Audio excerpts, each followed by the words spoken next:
پہاڑوں کے درمیان ایک چھوٹا سا گاؤں تھا۔ وہاں صبح بہت حسین ہوتی تھی، پرندوں کی آوازیں، ٹھنڈی ہوائیں اور سبز کھیت ہر آنے والی کا دل جیت لیتی تھی۔ اسی گاؤں میں ایک غریب لڑکا رہتا تھا جس کا نام احمد تھا۔ احمد روز اپنے چند بکریاں لے کر پہاڑ کے قریب چراگاہ میں جاتا تھا۔ چراگاہ کے کنارے ایک بہت پرانا درخت تھا، اتنا پرانا کہ گاؤں کے بوڑھے لوگ کہتے تھے یہ درخت ہمارے دادا کے زمانے سے بھی پہلے کا ہے، مگر وقت کے ساتھ وہ درخت سوکھنے لگا تھا۔ اس کی شاخیں کمزور تھی، پتے جھڑ چکے تھے اور لوگ اسے بیکار سمجھنے لگے تھے، لیکن احمد وہ روز اس درخت کے پاس بیٹھتا تھا، اس سے باتیں کرتا تھا، اپنے دل کی ہر بات سناتا تھا۔ وہ کہتا تھا، درخت بابا آج میں بہت تھک گیا ہوں۔ کبھی کہتا تھا کاش میرے ابو زندہ ہوتے، اور کبھی خاموش بیٹھ کر صرف آسمان دیکھتا رہتا تھا۔ عجیب بات یہ تھی کہ احمد کو اس درخت کے پاس سکون ملتا تھا۔ ایک دن گاؤں کے چند لوگ وہاں آئے، ان کے ہاتھوں میں کلہاڑیاں تھیں۔ احمد نے پوچھا، آپ لوگ کیا کرنے آئے ہیں؟ ایک آدمی بولا، یہ سوکھا درخت اب کسی کام کا نہیں، ہم اسے کاٹ دیں گے اور لکڑی بیچ دیں گے۔ یہ سن کر احمد پریشان ہو گیا۔ وہ فوراً درخت کے سامنے کھڑا ہو گیا اور بولا، نہیں اسے مت کاٹو، یہ میرا دوست ہے۔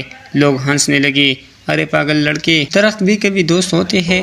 احمد کی آنکھوں میں آنسو آ گئے، آپ لوگ نہیں سمجھیں گے، جب میرے پاس کوئی نہیں تھا تب یہ میرا ساتھ تھا، لیکن لوگوں نے اس کی ایک نہ سنی۔ انہوں نے اگلے دن درخت کاٹنے کا فیصلہ کر لیا۔ اس رات احمد کو نیند آئی، وہ چپکے سے گھر سے نکلا اور درخت کے پاس جا بیٹھا۔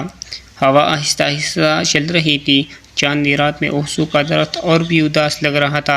احمد نے درخت کو پکڑ کر کہا، میں آپ کو بچاؤں گا، کچھ نہ کچھ ضرور کروں گا۔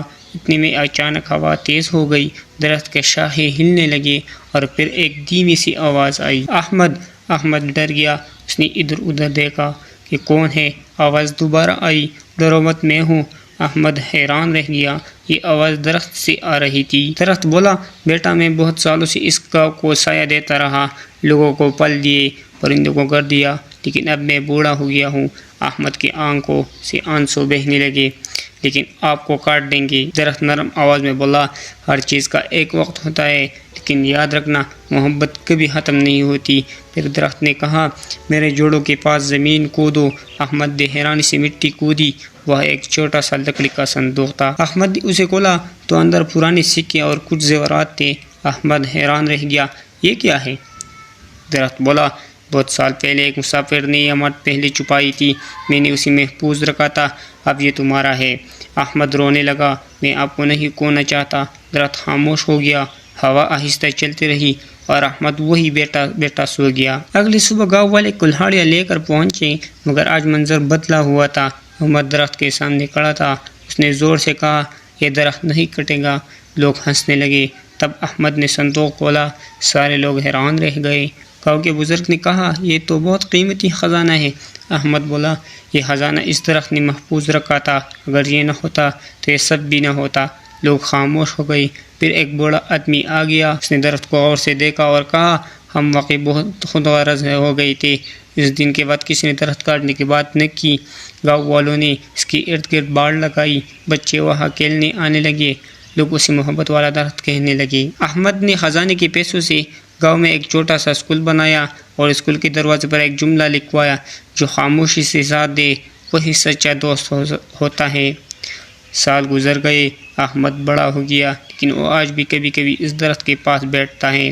اگرچہ درخت اب مکمل سوکھ چکا ہے، مگر احمد کو اب بھی لگتا ہے کہ ہوا میں کوئی دھیمی آواز کہتی ہے، میں یہی ہوں میرے دوست۔ اس کہانی سے ہمیں یہ سبق ملتا ہے، جو چیزیں بظاہر بیکار لگتی ہیں، کبھی کبھی وہی ہماری زندگی کی سب سے قیمتی نعمت ہوتی ہے۔